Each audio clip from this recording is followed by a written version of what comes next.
Para la práctica número 3 del laboratorio de medidas utilizamos un termopar tipo J, el cual fue implementado en un circuito donde teníamos un LM35, que es un sensor de temperatura de precisión, así como una amplificadora de 620 conectados a una placa de Arduino donde generamos un código en uno de nuestros computadores con el fin de observar los datos de la temperatura en cada uno de los terminales del termopar.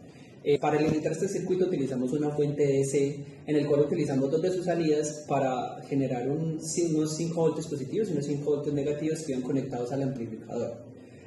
A la hora de probar la temperatura del termopar utilizamos un encendedor en sus terminales para poder ver el incremento de su temperatura y la diferencia que hay entre los dos terminales. Y básicamente eso fue todo lo que hicimos en la práctica.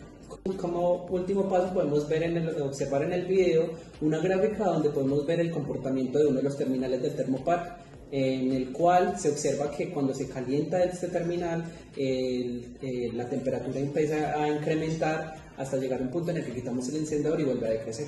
Ahora pasamos a responder las preguntas del informe. ¿Qué pasa si no se realiza la corrección de juntura en la práctica? Si no se realiza esa corrección de juntura, la medición de temperatura va a ser inexacta. Los termopares miden la diferencia de temperatura entre la unión de medida, punto caliente, y la unión de referencia, punto frío. Si el sistema asume que la unión de referencia está en 0 grados, cuando en realidad está a una temperatura ambiente, el error va a ser igual al valor de la temperatura ambiente. ¿Cómo se realiza un termopar tipo J casero? Un termopar tipo J se puede construir uniendo simplemente dos alambres de metales específicos en un extremo. Puede ser hierro y satán. Para hacerlo de forma casera se deberían trenzar o soldar finamente las puntas de ambos cables para poder formar la unión de medición.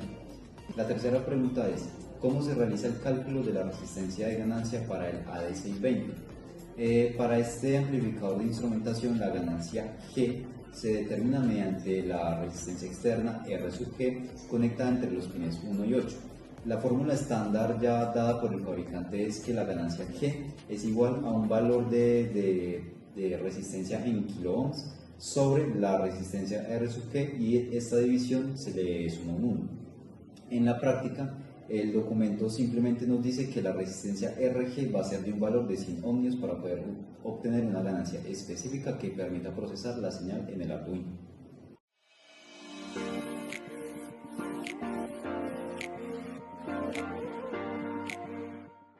Estos se utilizan ampliamente en procesos industriales como hornos, fundición de metales y extrusión de plásticos. También se utilizan en investigación, en el monitoreo de reacciones químicas y pruebas de materiales, así como en medicina, aunque esto es menos común que otros tipos, pues se usan para monitorear la temperatura corporal o en equipos de esterilización. Nos dice cómo se debe seleccionar el tipo de termopar adecuado según la aplicación y las condiciones de medición. La selección de termopar depende de algunos factores. Uno de ellos es el rango de temperatura. El termopar tipo J es ideal para rangos moderados, que son aproximadamente menos 40 grados centígrados hasta 750 grados centígrados. También depende del ambiente, pues el termopar tipo J se oxida en atmósferas húmedas a altas temperaturas debido al hierro. Y por último, su precisión y sensibilidad, la cual se busca que el sensor y el amplificador ofrezcan la resolución necesaria para la aplicación. Pregunta 6. ¿Cómo se pueden comparar las mediciones de temperatura obtenidas con un termopar tipo J con otros métodos de medición de temperatura, y qué ventajas e inconvenientes tienen estos métodos? El termopar tipo J mide la temperatura generando un pequeño voltaje cuando dos metales diferentes están a distintas temperaturas.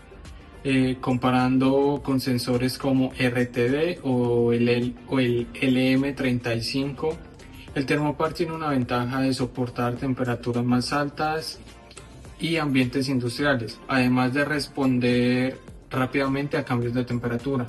Sin embargo, su precisión es menor y requiere amplificación y compensación de juntura fría para obtener mediciones correctas.